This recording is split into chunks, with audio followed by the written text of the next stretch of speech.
From advertising to software as a service to data. Across all of our programs and clients, we've seen a 55 to 65% open rate. Getting brands authentically integrated into content performs better than TV advertising. Typical lifespan of an article is about 24 to 36 hours. If we're reaching out to the right person with the right message and a clear call to action, then it's just a matter of timing. Welcome to the Martech Podcast, and I Hear Everything production. In this podcast, you'll hear the stories of world-class marketers that use technology to drive business results and achieve career success. We'll unearth the real-world experiences of some of the brightest minds in the marketing and technology space so you can learn the tools, tips, and tricks they've learned along the way. Now here's the host of the Martech Podcast, Benjamin Shapiro. Welcome to the Martech Podcast. I'm your host, Benjamin Shapiro, and today we're going to do a special generative AI episode of the Martech Podcast. Joining us is our Gen AI correspondent, Jennifer Jones-Mitchell, who is the founder and creator coach at Human Driven AI, which offers a range of resources and services to help marketers integrate generative AI into their work, including a knowledge hub, workshops, and AI transformation strategies. And in addition to providing us with our guest today, Human Driven AI is also a sponsor of the Martech Podcast. Yesterday, Jennifer and I talked about the AI news, covering OpenAI's announcement of GPT-4 Turbo, and GPTs, and the president's executive order. And today we're going to continue our conversation talking about how to use Gen AI for design. All right, here's the second part of my conversation with Jennifer Jones-Mitchell, the founder and creator coach at Human Driven AI. Jennifer, welcome back to the Martech Podcast. Thank you. Good to see you again. Always excited to talk to one of our sponsors and excited to get back into the news about what's happening with generative AI. God, it moves so quickly. We talked yesterday about the developer day at OpenAI. By the time this is published, it'll be a couple weeks old, but lots of news that's relevant for marketers. And I think a lot of it had to do with the amount of content that we can process. With GPT-4 Turbo, we can upload a ton more content, specialize it, basically build our own apps. They're called GPTs, but it's not just in written format content. We're now also able to do deeper types of designs. Talk to me about what's happening in the space of using generative AI for visual creative, for design. Well, I absolutely love this topic because when I take my clients through AI transformations, one of the things I tell them is you don't always have to invest in a whole slew of new tools. You want to first look at your existing tech stack because there are a lot of AI integrations in the tools you already use. For example, Adobe just came out, I guess it's a few weeks now, with all kinds of AI integrations across the entire Adobe Creative Suite. There is now generative fill within Photoshop. So let's say you have a headshot in Photoshop and you want to put sunglasses on a person. All you have to do now is draw a circle around the eyes and then type the word sunglasses, and instantly you have multiple options of sunglasses on that person's face ready to go. You can also blend images, expand frames, remove backgrounds, all instantly with AI within Adobe Photoshop. They also launched the Illustrator Vector Generator, which creates editable vector graphics just from text prompts. And you can scale infinitely without any quality loss in this. Adobe's Firefly, they've just launched Firefly Image 2. This is the next generation of their AI image model. The previous model didn't really have great detail on faces and hands. It really struggled with that. So if you are trying to create an image to go in your social content or your advertising, you would always have to, in the previous versions of Adobe Firefly, kind of do it as a person facing away from the camera. But now you have realistic faces, realistic hands. You can create photos that are around your brand and even use within Firefly image matching. And this is where, let's say you really like a certain image that you created within Photoshop or Illustrator, without having to recreate something from scratch, you can just put that right into Adobe Firefly and then use texts to describe the next kind of image you want, but it will match that image that you have uploaded. And this is incredibly important for marketers for brand consistency. So I really, really love that feature. Firefly also has a lot of composition features now where you used to have to type in the camera composition in your prompt, but now you can just click a button and change your image from a wide shot to overhead shot. You can just click a button and now you've got something looking through a window. It's just amazing how quickly this is going to speed up the production of any kind of branded art content that you want to create. I also love Adobe's Express. This is their text to template tool, which creates editable templates. My favorite feature in there is the storyboard template, because it really does automate that whole process. You can instantly create the visual, the copy that goes with it, and you can present it in a proof of concept way that is either a video that shows you the actual cuts and the timing of your storyboard, or it can be a written storyboard that you present to your client so that they can see kind of the voiceover and the copy as it goes. So Adobe Express, Adobe, one of the leaders in design, but generally a tool for graphic designers. I don't think all marketers are like, you know what I'm going to do? I'm going to go into Photoshop and I'm going to start creating my own graphics. Talk to me about some of the tools that are a little more accessible for non-graphic designers. Sorry, you're Joe Blow marketer, guys like me.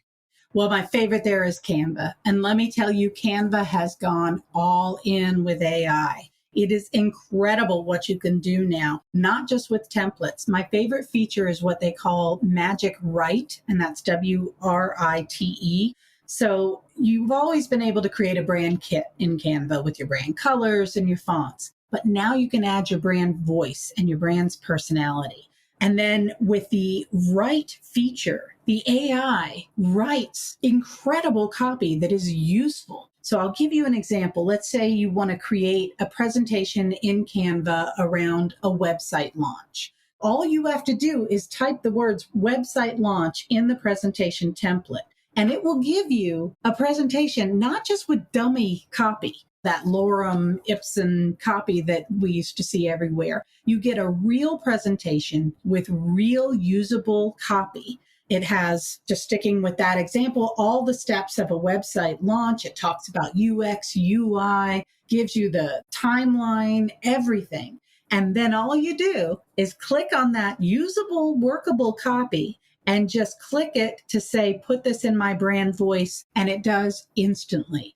And I'm telling you, you'll be amazed. It works. It sounds just like the brand. This is huge for marketers, especially for anyone who is creating content on behalf of their clients or on behalf of multiple spokespeople within their company, because you can really create that unique brand voice, whether it's a brand or even an individual. And this is just one example. They cover all manner of marketing, and you can apply that brand voice instantly. So to me, Canva is such a good example of not needing to go out and invest in a whole bunch of new generative AI tools, because so much of it is all in one right there. It's interesting that when I mentioned the idea of designing for marketers, that you went to Adobe and Canva, tools that we're already using, not something like DALL-E 3, which was just announced, OpenAI's image creation tool. And there's also tools like Midjourney, which are notorious for creating incredible images, a little bit more difficult to use. As a marketer thinking about creating new graphics, should we be repurposing what we already have, putting it into Canva and editing? Should we be creating something net new? Talk to me about the differentiation between the AI models and then the design tools that are now becoming AI equipped. I think that the differences are what you can use commercially, because Midjourney, yes, it creates incredible designs and they're beautiful, but I would not recommend using those commercially as a marketer because of that copyright issue. Whereas Adobe Firefly, you can create original new imagery using Adobe Firefly, but you can use the output commercially.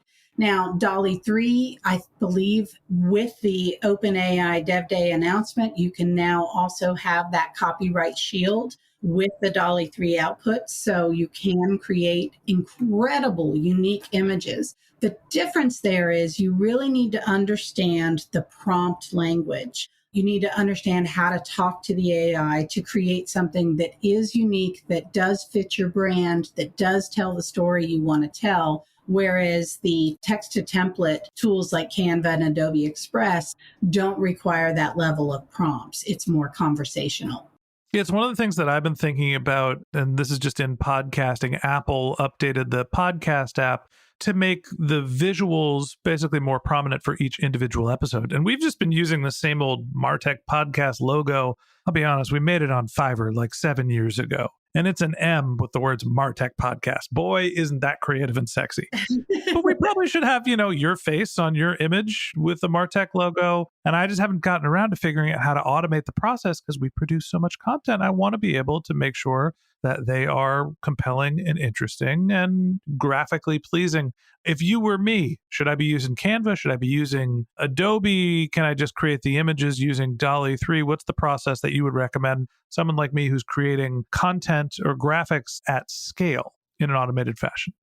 At scale, I would use one of the templated tools like Canva, Adobe Express. If you want something that is truly unique and not templated, you could use Adobe Firefly and then export that image to Adobe Express into templates, because you do want, especially in marketing, you want some level of consistency across the content that you're creating. And that's the value of using these templated tools. That said, certainly you can use DALL-E, Stable Diffusion, Midjourney to create incredibly unique images. One of the things that I like to do with those tools also is visual brainstorming. Let's say you need to create new packaging for a product. To be able to go into DALL-E or Midjourney and just play around with different packaging ideas, it's such a phenomenal tool, because you can really do things there that would take so much longer in Photoshop or Illustrator. And you can just, again, anything you can imagine, you can create instantly. Lots of options to create creative. You have to get creative to create your creative. And I guess that's why they call it creative. And that wraps up this episode of the Martech Podcast. Thanks for listening to my conversation with Jennifer Jones-Mitchell, the founder and creator coach at Human Driven AI. Join us again tomorrow when Jennifer and I wrap up our conversation talking about how agencies should be using artificial intelligence. If you can't wait till our next episode and you'd like to learn more about Jennifer, you can find a link to her LinkedIn profile in our show notes. You can contact her on Twitter. Her handle is JonesyJen. That's JonesyJen. Or you can visit her company's website, which is humandrivenai.com. Just one more link at our show notes I'd like to tell you about. If you didn't have a chance to take notes while you were listening to this podcast, head over to martechpod.com, where we have summaries of all of our episodes and contact information for our guests. You can also subscribe to our weekly newsletter, and you can even apply to be the next guest speaker on the Martech Podcast. Of course, you can always reach out on social media. Our handle is MartechPod, MartechPod, on Twitter, Facebook, or Instagram, or you can contact me directly on LinkedIn. My handle is Ben J. Shap, BenJShap. And if you haven't subscribed yet and you want a daily stream of marketing and technology knowledge in your podcast feed, we're going to publish an episode every day this year. So hit the subscribe button in your podcast app, and we'll be back in your feed tomorrow morning. All right, that's it for today. But until next time, my advice is to just focus on keeping your customers happy.